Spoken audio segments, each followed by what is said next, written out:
Good morning, good afternoon, good evening, and good night. This is the Code of Conduct with the King podcast. I am your host, Jay Spence the King, and I am back. It is April 19th, and I'm amped. I got a special guest with me today. We about to get our Skip and Shannon on today, so it's about to be a fun time. I got my brother Anthony joining me from Cover One from the Hoof Pod, man. It's about to go down. So I'm gonna just bring him right in. We're gonna get right to it. I want to talk a little bit. I want to start off actually talking about a post on Twitter. So welcome everybody to the Code of Conduct. Welcome. I'm so glad you could join us. Anthony, what is going on, man? Oh wait, I gotta wait, I guess, officially for this to end in 3, 2, 1 before you can actually say something. There we go. How's it going, man? What's going on, Anthony? Hey, yo, there it is. What's going on, Spence? I'm happy to be here, man. The first time on this show, even though you and I have had it out, talked some Bills. Always a good conversation with you and I, for sure. So happy to be here, man. Always good to get together with you. Well, I'm happy to have you because, like you said, we have these good debates. You know, I've been on you guys' show. You've been on. I don't know what show. I feel like you've been on a show of my. The Chop Up. Yep, you were on the Chop Up, yeah. So, but never had you on the Code of Conduct. So now we finally, this thing has come full circle. Yeah, I feel legitimate. Best music in the game, by the way. I always tell you that too. You got to listen to the full tune at the end, at the beginning. It's the best, man. I'm gonna switch it up for next season, but I'm glad that everybody loved it for this season. So I got something. I think I'm looking forward to it. I hope it. You might not watch it or before it went off. 50 Cent used to have a show on Stars called Power. And so I'm hoping I don't get the same effect that he got. So like he had this song and it was like him and Joe that did the intro. And then he tried to change it. And like everybody was like, yo, we gonna stop watching your show if you don't put the music back. So I'm hoping I don't get that type of reaction. But no, thank you for the compliment, man. I work a lot on the music. I have some fun with that. So Hey, we got some people in the chat here. I got my man Joshua in here. What's going on, man? Thank you for the compliment. He said I'm the best part about Monday. That's what I like to read. I be needing that. Thank you, man. My man Richard Rush is in the building. Yep, Jay Spence and Anthony. So you already know. My man Joe Miller, my brother from another mother.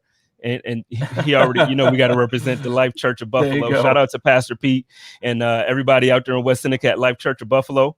My man Kenny is in the building as usual. Kenny is actually becoming one of my favorite frequent members of the chat. Like he always comes in with good content, like just good responses, good questions, and he's consistent with it. So we're gonna start off though. Listen, I posted something about maybe 2 hours ago. How long ago did I post this? Let's see. It's 2 hours ago. Man, I was scrolling through on YouTube. So I've gotten into this thing lately where I feel like there's a lot of negativity on Twitter as of late in Bills Mafia. There's some anger, there's some resentment, there's a lot of just some funniness. So I said, you know what? I'm gonna start posting good Bills memories, like just from recent to the 90s. And you know what? I have a couple coming up that, it's gonna show some people's age because they're gonna be like, man, I missed this. So, I have some posts coming up. So today I posted Steve Tasker. Now, he was the Buffalo Bills all-time great special teams, whatever you want to call him. Like, he basically was like just the special teams dude. What the hell is wrong with the Hall of Fame voters, man? Like, and this is not the topic for the show. I just kind of wanted to lead with this because, I'm seeing the response that it's getting with with me posting it.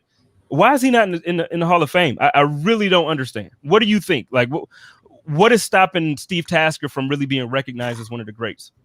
Honestly, it's ignorance by the voters. It's just the fact that, this guy is a special teams player. So how much did he really impact the game? And they just ignore him over bigger names, who racked up stats at the wide receiver or quarterback position or whatever it may be at their spot. And special teams is often overlooked for the Hall of Fame. But in Steve Tasker's spot, I mean, all you have to do is turn on the highlight reel, turn on a Bills game from his time, and he impacts every play he's in on special teams. And I mean, I remember when I was young watching him and just being like, oh, that's what special teams does. And then we went through a few drought years where our special teams wasn't nearly as good anymore, and you start to appreciate a guy like that. And yeah, I just don't understand it. The guy was one of, without a doubt, the Hall of Fame to me should be the players who did the best at the game, at what they were assigned to do. And this guy did more than that at what he was asked to do. He was always there making plays. He had an impact on the game on game day, everything. So, I mean, I don't know what more you could ask for other than the simple explanation is, oh, you play special teams no matter what you do. You're just not good enough for us to put you in. And it's a ridiculous argument, especially in this day and age. It's like, come on, you can't appreciate the whole body of work of the game at this point. Like, come on, let the man in. He has to get in eventually. Well, okay, so I'm gonna throw a stat out there that I was looking up while you were talking. So he appeared in 195 regular season and playoff games during his career. 195. Out of 195, he's made 204 career special teams tackles and 7 blocked punts. Yeah. Okay, now first of all, I know like the 204 tackles might not sound like a lot. It might be like, well, 200 tackles. That's not a listen. Special teams typically you get maybe 6 plays a game. Yeah, 6 plays a game, and that's 1.5 or something like that. So that's saying literally every game he made a play on special teams. Every single game of his career, he made a play, and he made big plays, and he did it better than anybody else. Like the guy won MVP as a special teams player for the Pro Bowl, and I know the Pro Bowl now is kind of looked at like a joke. Listen, it used to be super competitive, and it was something to watch. Mm-hmm. And Steve Tasker put it down, like he put that hammer down, man. We really have to figure something out. I think as content creators, I think Buffalo content creators, I want to form an alliance. So I'm gonna figure it out, man. I think we should test our power.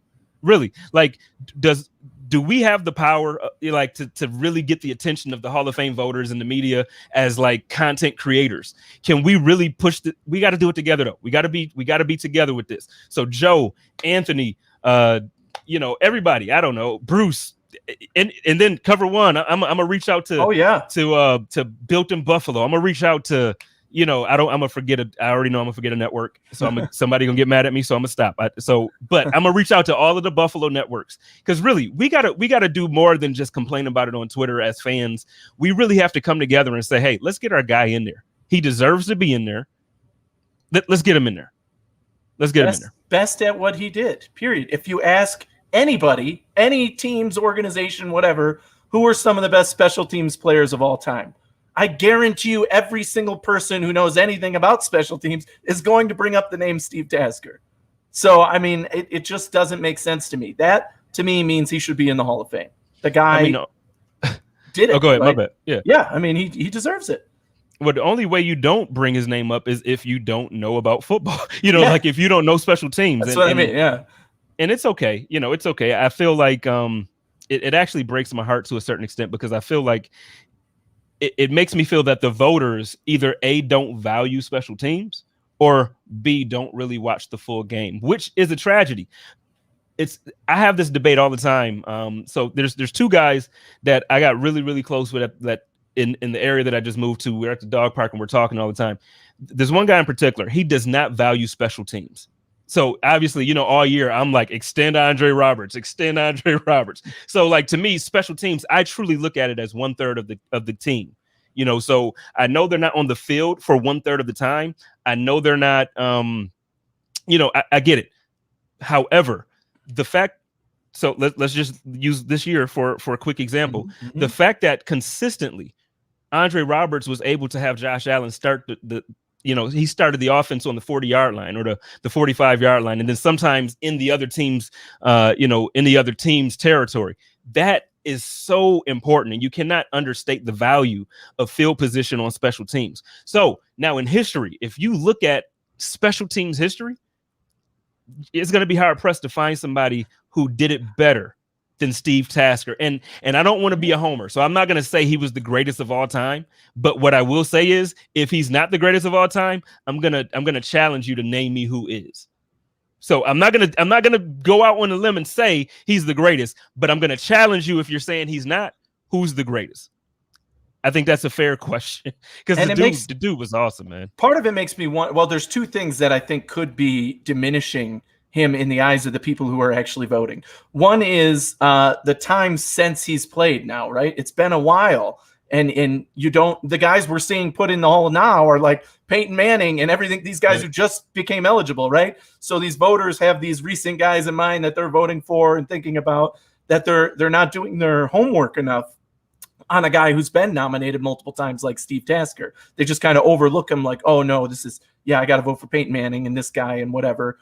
And the other part of it is the fact that those who do remember when he played, or those who think about the Buffalo Bills of that era, think about all the other guys who are already Hall of Famers who got all the stats and everything, the Jim Kellys, the Thurman Thomas, the Andre Reeds, and so on, right? So it's unfortunate that that's the case. But like you said, just watch the tape. Just do your job. You're a Hall of Fame voter. Watch the games that this guy played in and determine for yourself, do you think he is Hall of Fame worthy? Was he one of the best ever at what he did? And again, if they do that with Steve Tasker, I don't know how they could come to the answer of no.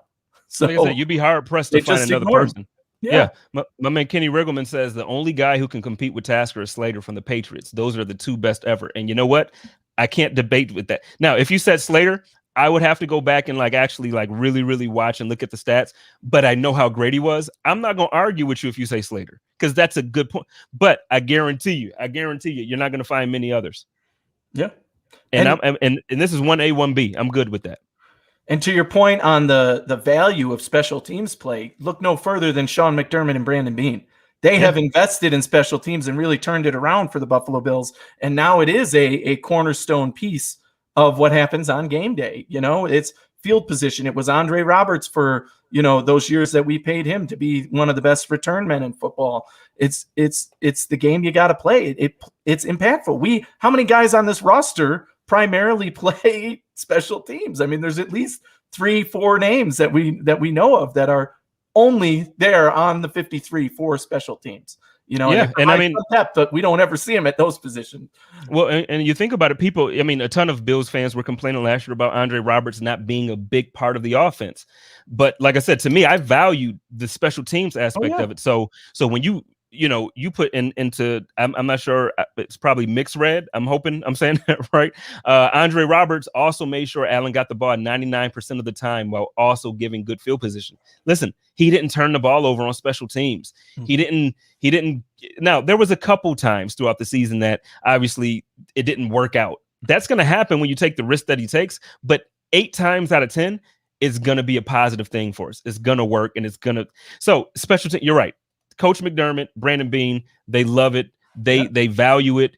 I value it. So I love that they value it because it makes me feel smart, even though I'm not. You know what I mean? So, but listen, let's get into the topic of the show today. So Anthony, we were talking earlier, and today just was like one of those days where my mind just I just couldn't focus really on football. I got some family, nothing bad, but just some family things happening. So just wasn't focused. So I'm like, Anthony, what you think, man? So he normally Joe and I, we go through and we predict the season, like how the Bills would do. And Joe and I are still going to do that. What Anthony and I are going to do today, we're going to go through the schedule, but not in the same way that Joe and I do it. We're just really going to be looking at, is the schedule easier or more difficult than last season? Is this now we have 17 games instead of 16. Mm-hmm. So we're going to talk about the dynamic of adding a 17th game. We're going to talk about still not really having an extra bye for that when you're, the adjustment to 3 games in the preseason. So we're just going to talk about the season. We're going to talk about the schedule, and we're going to go through the teams. We're going to go through it. So Anthony, where do you want to start off? How do you want to attack this? Well, I think we could split it up between the home games and the road games, because remember, we don't have the actual schedule yet. That'll come out within a few weeks in May. They haven't actually given a date as far as I know yet. So I think the easiest way to do it is go the home games and the road games. So if we start at home, obviously we also know we have the division games, those 3 opponents at home and at the road, Jets, Dolphins, Patriots. So those games are the same every year. And we could have a whole conversation about the division as well. So maybe we should start outside of that, if you don't mind, if you think that's a good place to start. I think that is. And those, so then without those 3 games, we have 5 listed, but technically now 6 home games with the added 17th game. So we do have 9 home games this year. The Atlanta Falcons, the Carolina Panthers, the Houston Texans, the Indianapolis Colts, and the Pittsburgh Steelers. And to me, and obviously then the 17th game that was just recently announced, the Washington football team, right? That's who we're playing as that bonus game, and it'll be in Buffalo. So I think let me start with the lowest hanging fruit here, the Houston Texans, right? They're a dumpster fire. That to me is the easiest game on the schedule this year. Like it's just they don't even know what they're doing this season. They're in complete rebuild mode. Leadership there is going in the wrong direction. Obviously, the whole Deshaun Watson saga there, God only knows what's going to happen there before the season starts. So for me, that's a game where it's like, okay, this is easier than probably, well, I shouldn't say easier than last year, but it's the easiest game on the schedule this year to me. Wait, hold on real quick. I'm sorry. I just want to say no. I just want to say no. Keep going, Anthony. I'm sorry. I just had to say I just want to say no. Listen to the Friday Hoof Pod, all right? The recorded Hoof Pod. I put everything there so that the reason I did that episode on running back was so that now whenever somebody asks about it, all I have to do is post that. I'm not having this conversation anymore. Just post, running back in the first round. No. All right. Anyway, yeah. So the Houston Texans, I mean, obviously, I don't think anybody disagrees with me there. These other home games are fun to me. This is exciting to me. This is going to be a good game, a good set of games at home. The Atlanta Falcons, the Carolina Panthers are 2 other NFC teams that we were scheduled to play. To me, these are games that the Bills will be predicted to win. We're the better team on paper, but those 2 teams are going to be much better coming into this season than they were last year. The Atlanta Falcons, presumably, if they're healthier than they were last year, and if they get a guy like Kyle Pitts in round 1 of the draft this year, or they go offensive line, even wherever they go, it's going to improve that team. So now I told you, and I just said no. We're not going to have the running back discussion, but you kind of pulled me in just there. So what do you think? You think Atlanta's going to go with Pitt? Do you think they're going to go tight end?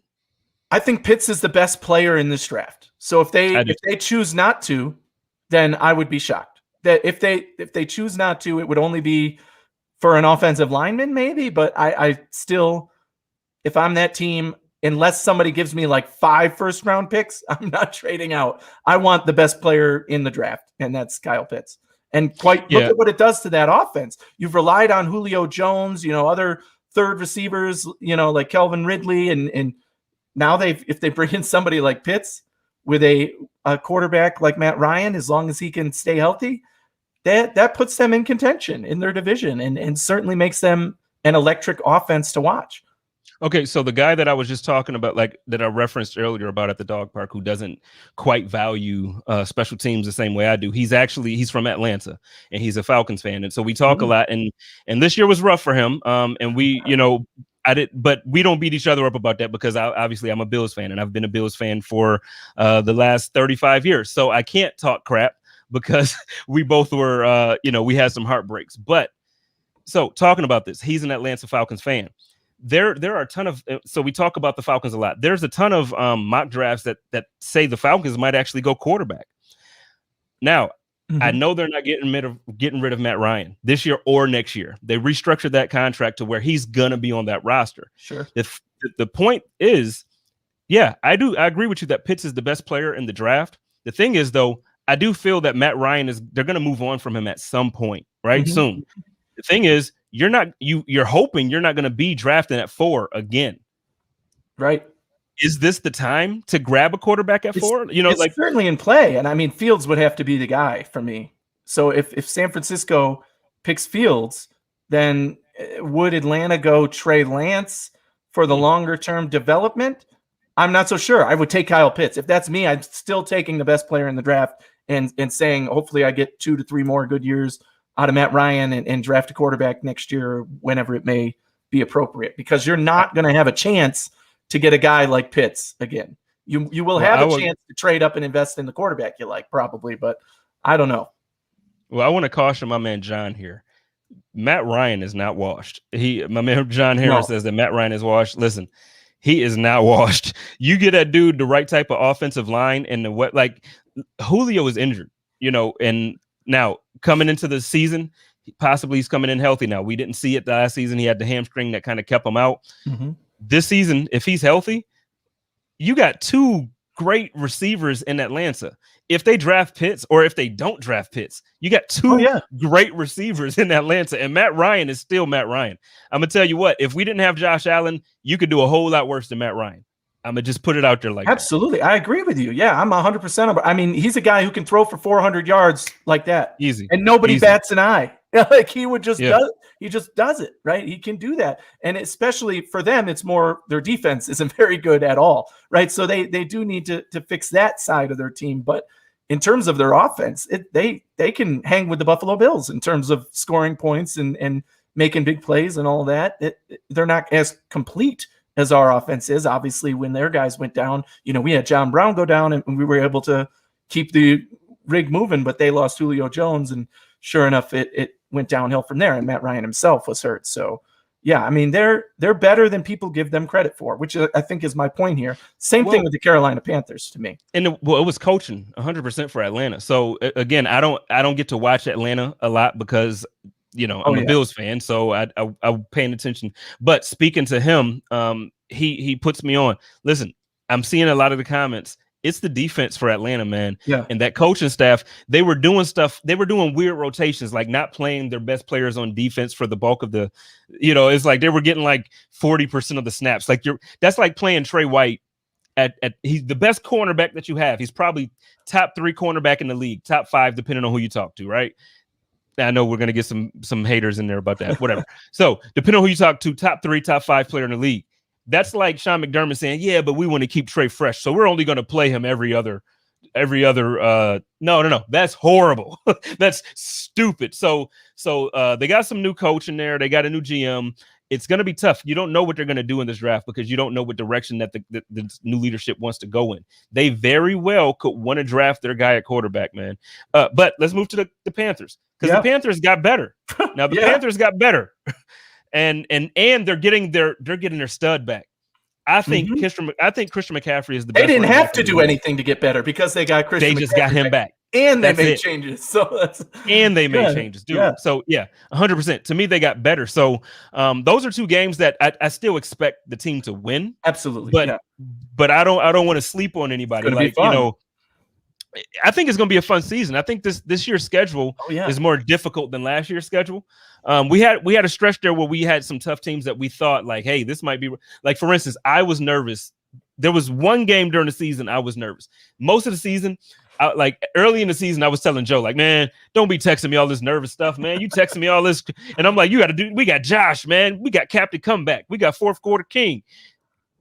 When we went up against the Seahawks, I was like, no, that's Russell Wilson, man. Like, I was like, but we beat him. And Josh, he kicked their ass, and Josh showed us week after week, like, yo, I'm a big deal. And not only do I not know what to do with my hands because I'm throwing too many touchdowns, I don't know what to do with my feet because I'm running over people. Josh is that dude. So this year, I think the schedule was more difficult. Yep. I think obviously the Jets have gotten better. I'm a Sam Darnold fan. So this is the reason why I'm saying I'm not going to discount the Panthers. I think they got better having Sam Darnold as their cornerback.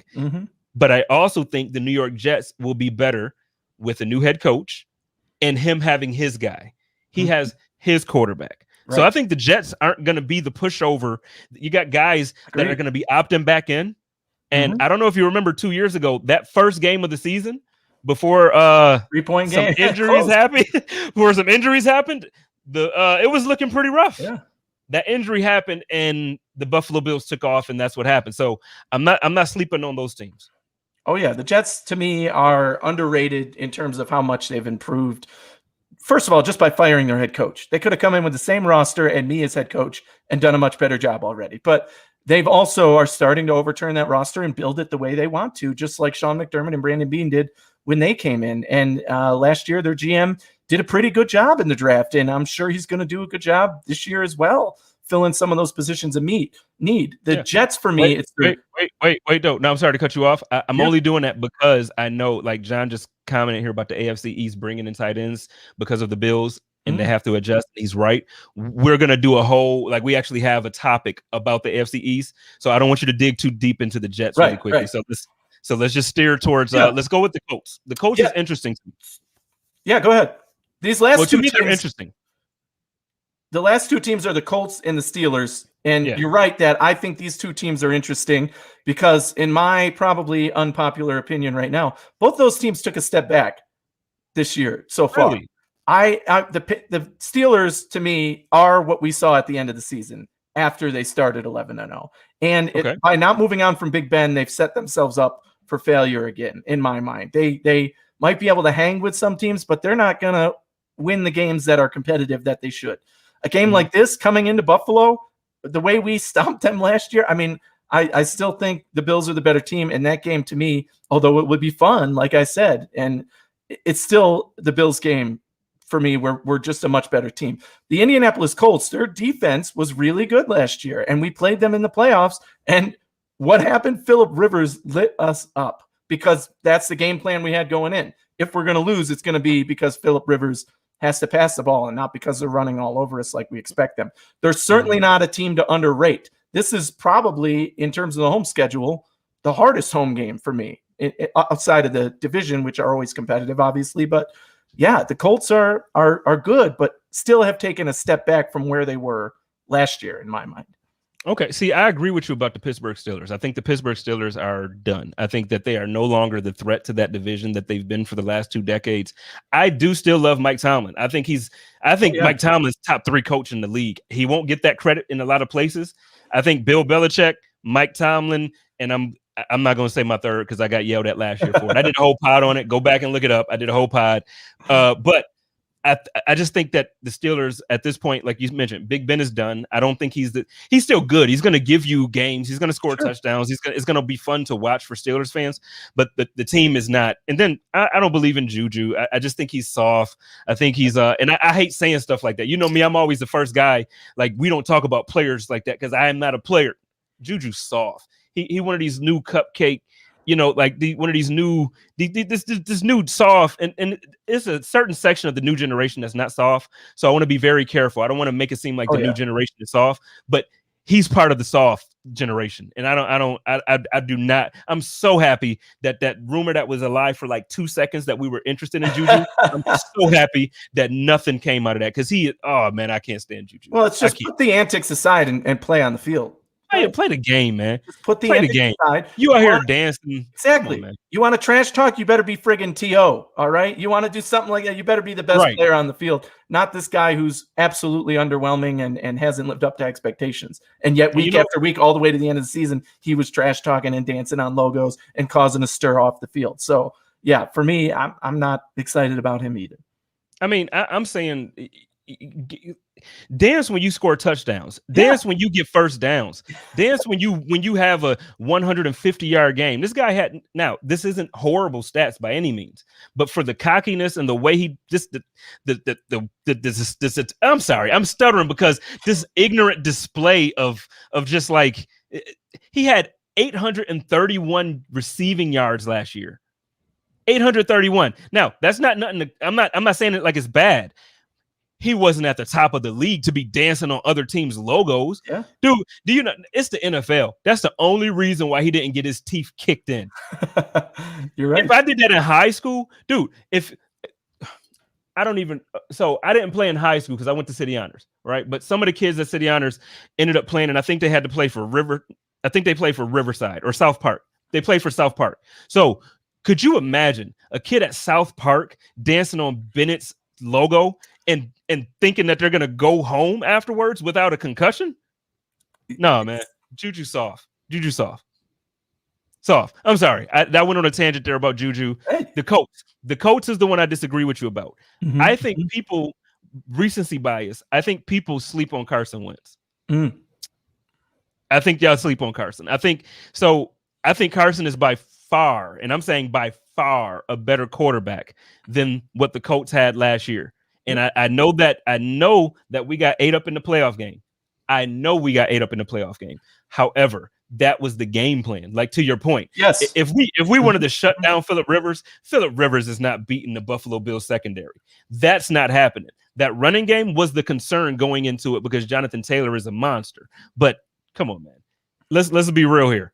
Carson Wentz with that offensive line is not going to be. I'm not worried about him being injured as much. I'm not worried about him doing as much, of the weird things. He has the protection he finally needs. He has the arm that Phillip Rivers didn't. So the playoff game, me and Joe was at that game. Joe and I should say, we were at that game. And the last play of the game, I was not even nervous because I knew Phillip Rivers had to throw a Hail Mary. And it's like, even if he does, let's say they do catch it, they're going to catch it at the 10-yard line because he can't get it into the end zone. So he threw it up, and then they knocked it down. If they would have caught it, whatever. I wasn't even nervous. Carson Wentz, I'm nervous if he's throwing it in the end zone. That's a fair point. That's a fair point. And I think, if I'm not mistaken, they added some defensive players too. So I'm going to look that up. What do you think about Carson upgrading that quarter, or do you think it's an upgrade? No, I'm not a Carson Wentz hater. I think it's all about situation. You talked about Sam Darnold, right? Sam Darnold was trash with the Jets. I think going to Carolina now for him is the best thing that could ever happen to him. He's going to be asked to throw the ball less than 20 times a game, probably, and they're going to run the ball a lot because they have Christian McCaffrey. And that sets up so well for him because it opens things up. He's got a better coach, a better roster. I mean, he's just in a totally better situation, and there's no way he can't improve. To me, Carson Wentz is an even more obvious one. His best success was with this coach that he's now with again. He said, you're my guy. When we're together, this works out, and it doesn't get any better than that. And I don't get me wrong, the Colts will be a playoff team next year, assuming they are able to stay healthy and they do well in the draft and pick another tackle, which I think they will pretty much in that first round. So, it's all about the protection for Carson Wentz, which is why he sucked so bad in Philly over the last year, right? Mm-hmm. And I do think he will be better, but he's still the type of quarterback you can force into mistakes. And I think that's what our defense is going to do to a guy like that, right? He's going to throw the ball up a few times, and our defense is going to eat it up. So, I mean, so. He's still good. Again, that's probably our hardest, and that is, for me, that's the hardest home game on the schedule this year.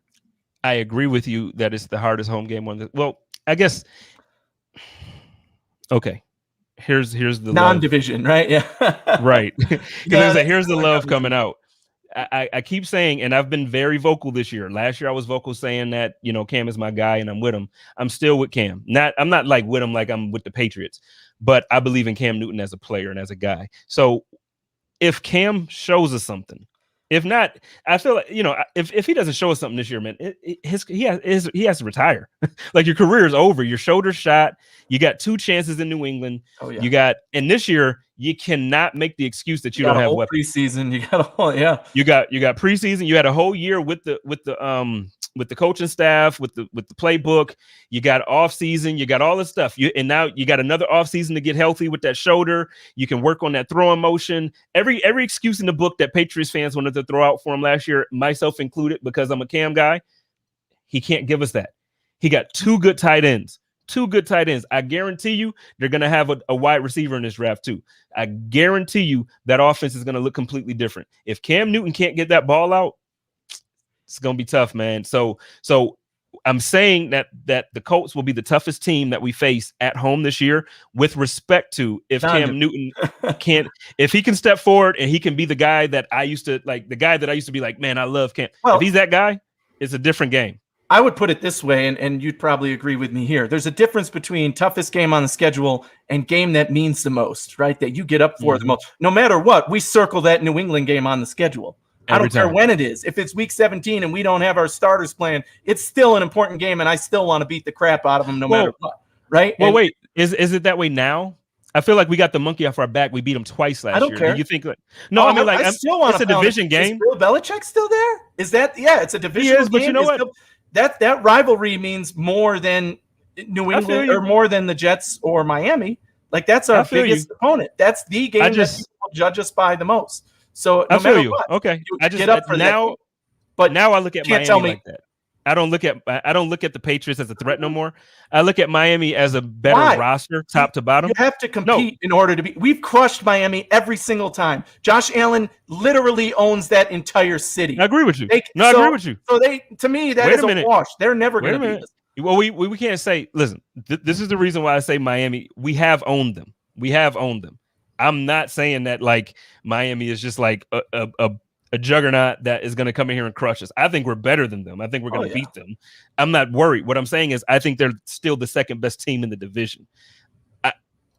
So when I look at it in that regards, I'm saying, okay, to me, Miami's a bigger game than New England. But because I just feel like we got the monkey off our back. Well, here's my point. Is ESPN going to pick Miami to beat the Bills or New England to beat the Bills every time, no matter what? Oh, New England signed all these weapons. What was the first thing we heard? New England is now the favorite to win the division, according to all the national media. So monkey off my back is bullshit, according to the national media, because they're still writing us off. Oh, the Bills were good this year, but look at New England. Ooh, they got all these flashy new toys, and they're going to be the best. Nobody said that about Miami. They said that week 8 when Tua was on a run, and they were like, oh, the Bills had a bye week and Miami won, so now Miami's going to win the division. And we made them look stupid for that because New England was already yards. When Tua was throwing for 86 yards a game. Exactly, right? And even at the beginning of last season, it wasn't Miami. They were saying it was New England, and we beat the crap out of them, and still now it's New England. So they're the team we still have to beat and bury. That's the team that people still respect more than us, if you will. Still say that even on a bad day, Bill Belichick can beat the Buffalo Bills, and that's not true anymore. Listen, man, they made some good signings, though. New England definitely improved.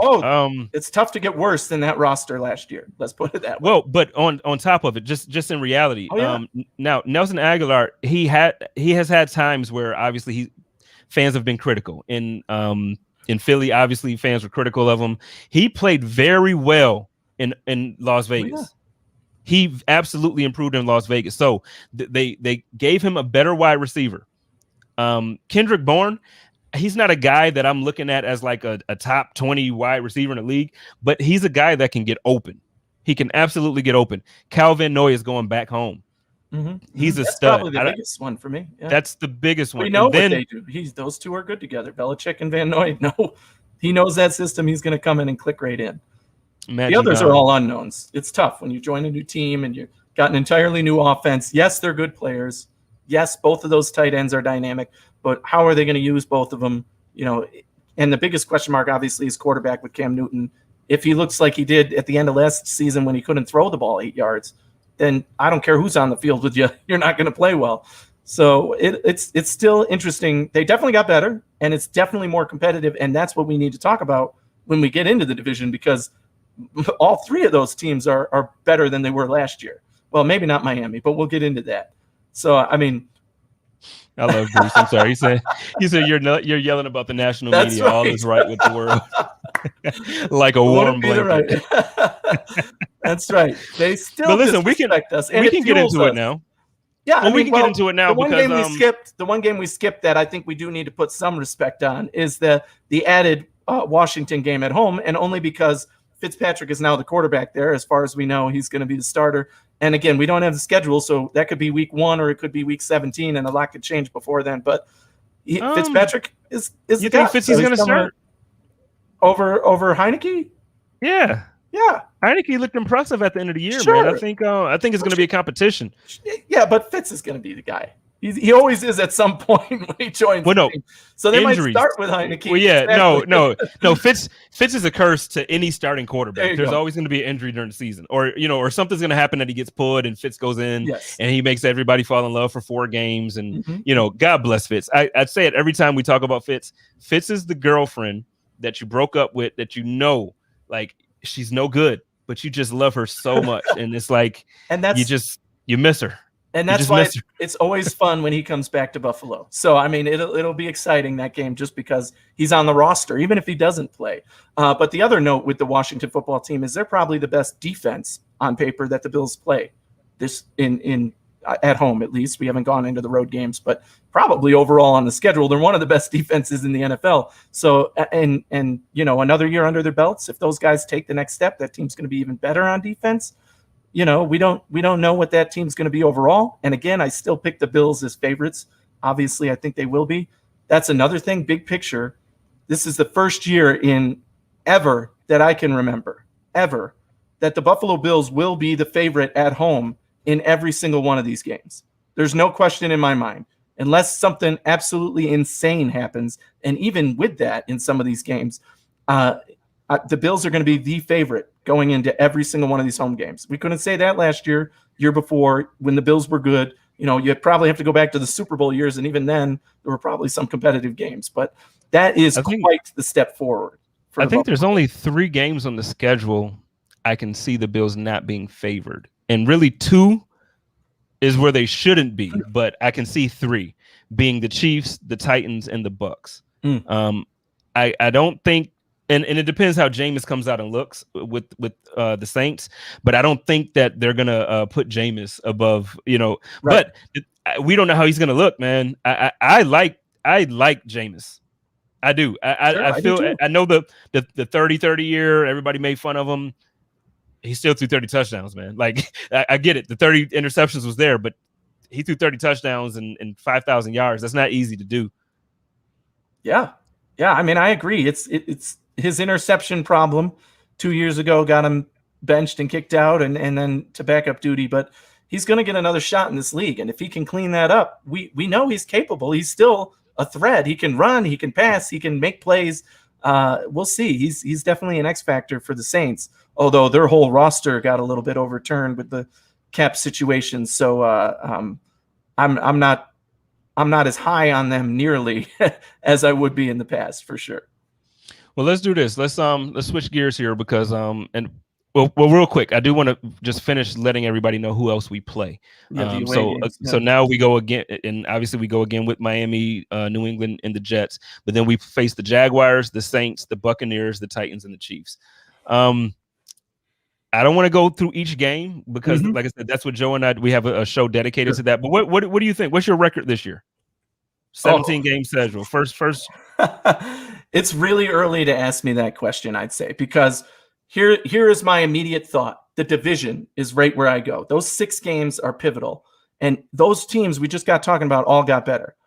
In my mind, there's a likelihood that we lose at least one of those games. Should we lose it? Will I pick us to lose it? No.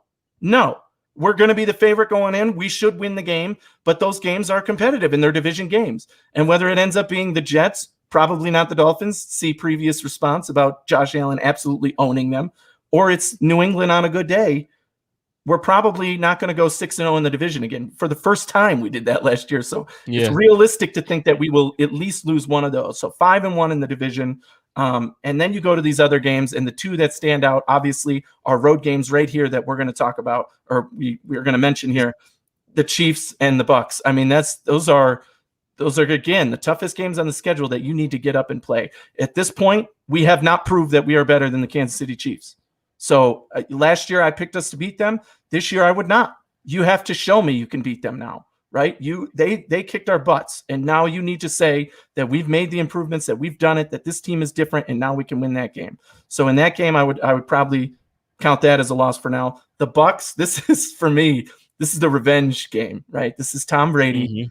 Please, dear God, as long as we crush him, I don't care if the score is 3-0 Tampa Bay, the Bills lose. If we crush Tom Brady, I will be happy.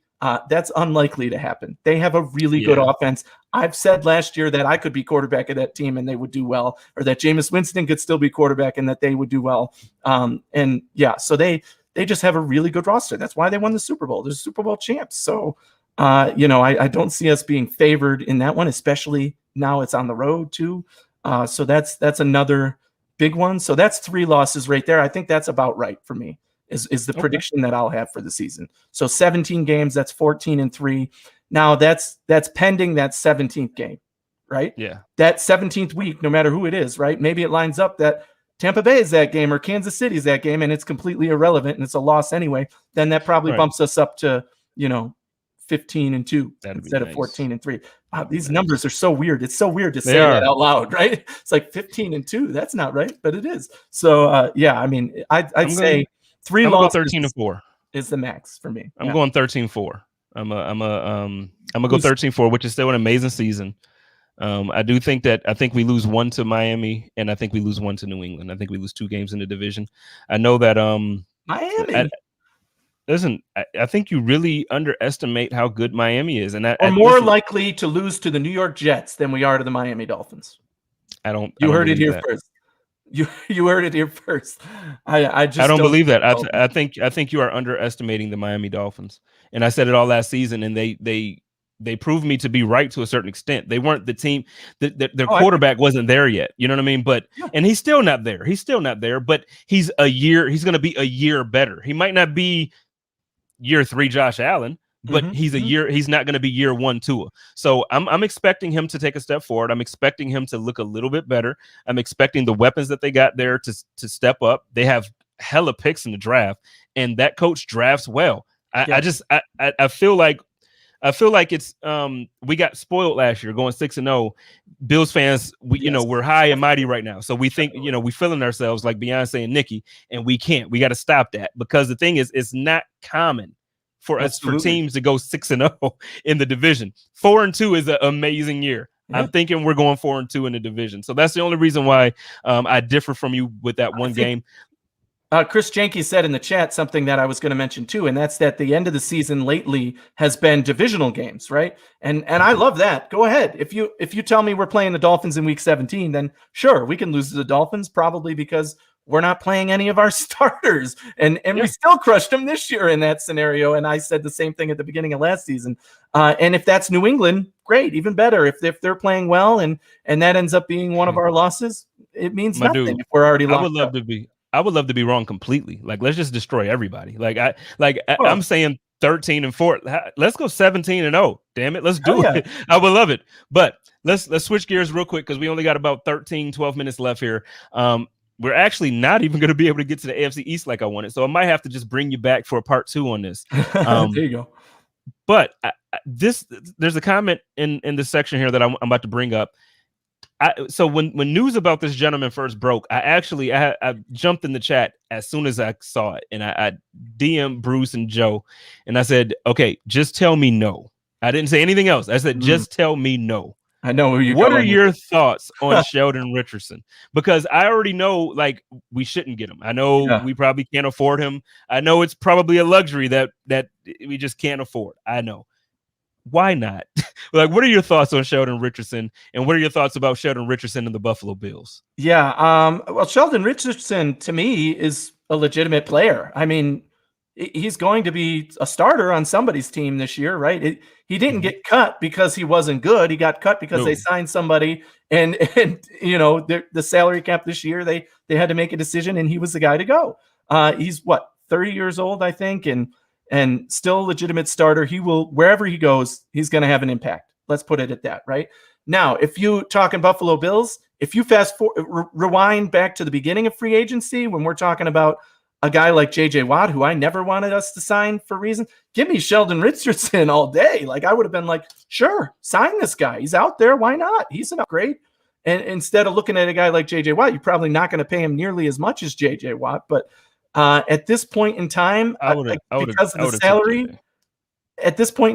salary, I don't see it working out unless he makes the decision to say, you know what, the Cleveland Browns cut me. I think this team has a legitimate chance to win a Super Bowl. I'm going to go sign a 1-year deal with them and make it happen and see what I can do there and improve that team and come back and show Cleveland that they were wrong for cutting me in favor of signing Clowney.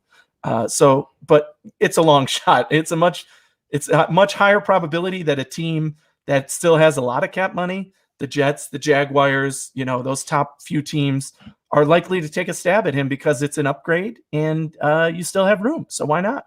And he's not commanding top of the line dollar. I mean, you're not paying $10 million. He's going to get paid. Oh, he's going to get money. He's going to get paid. Oh, absolutely. But just for the record there too, I would have taken JJ Watt. I wasn't on the bandwagon. Like, I wasn't the guy like, oh my God, please give me JJ Watt. But I'm gonna just tell you, JJ Watt is still.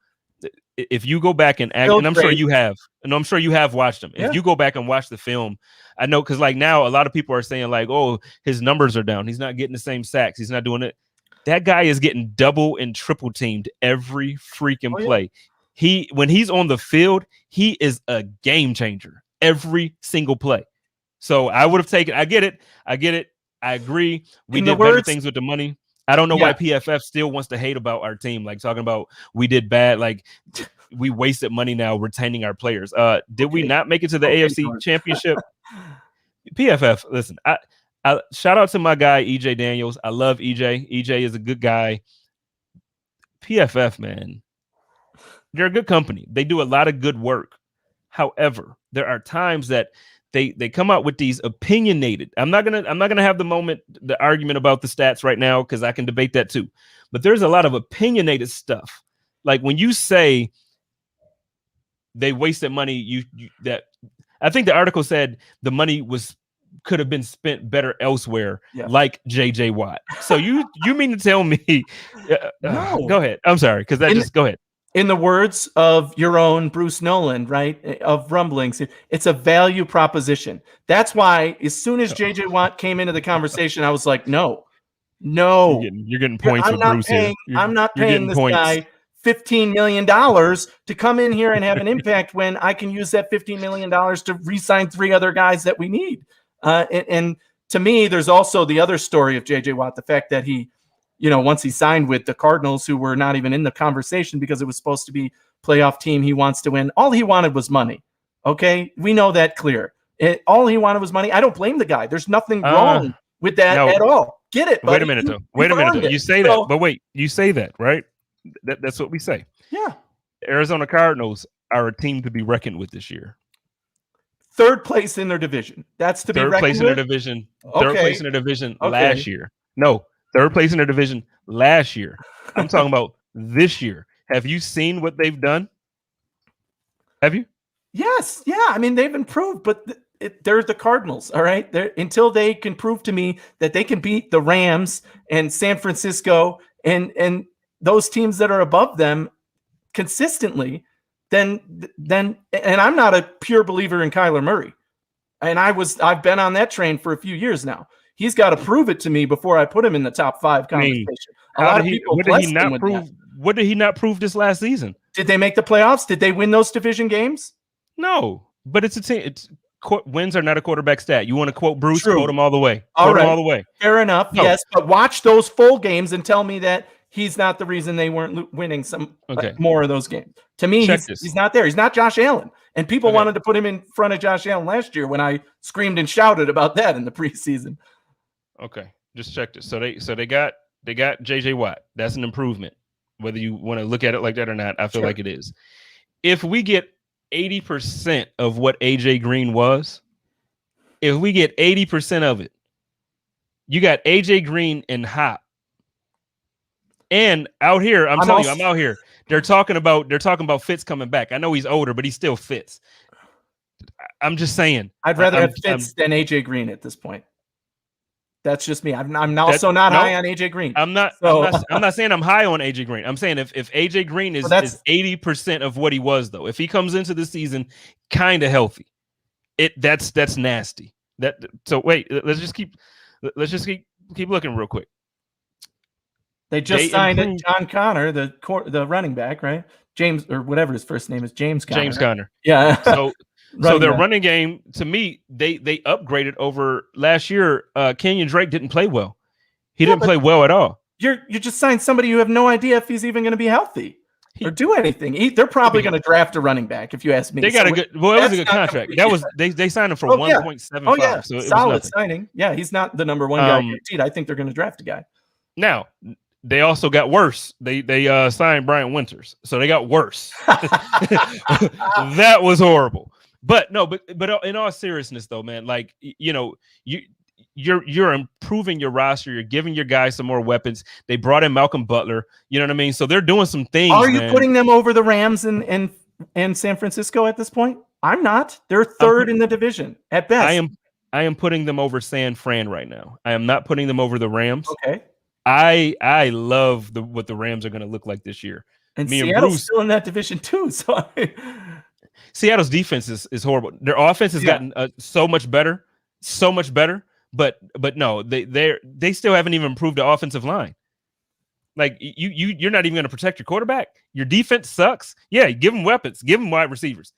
You got a line full of Brian Winters up there protecting Russell Wilson. Like, you got 5 Brian Winters. Yeah, I mean, that's again, I'm not high on the Cardinals. To me, they're third place at best, no matter what. And it's a good thing we don't play them this year, I guess, huh? Because they got that lucky score at the end of the game to beat us last year. And we're so much better than them. We're so much better. Oh yeah, but, I mean, we. But I'm just saying, no. But seriously, don't sleep. And it's the third year, man. That third year is when quarterbacks, quote unquote, make that step. We'll have to see where he's we'll at. see. Yeah. We'll see. So look, we got 3 minutes, man. Let's go ahead and wrap this thing up. First of all, I appreciate you coming on the show, man. I know you know, we missed each other last time. We had to reschedule and do some things, but I appreciate you. Why don't you give everybody a moment here to let everybody know where they can find your content and you know, when you guys go live and when they can find your pod. Absolutely. You can find me on Twitter at Anthony Romeo NY. And I'm over at the Cover One Network on the Hoof Podcast with my co-hosts Eric and Sterling, who you've seen on this show as well. And we go live on Tuesday night. So tomorrow night, 9:00. Our show topic for tomorrow is going to be a fun one. We're going to look back at the Bills' first-round picks over the last 5 or so years and show the list of guys who were drafted around them. And would you change it if you could? So kind of a fun pre-draft scenario just to think about and talk about. And then next week, we'll be doing a full first-round mock draft with a couple of the guys from Cover One. And then we've had weekly the Friday podcast that we drop that's just a recorded pod, not live. But you should tune in for that, too. We did a great preview series of all of the positions going into the draft.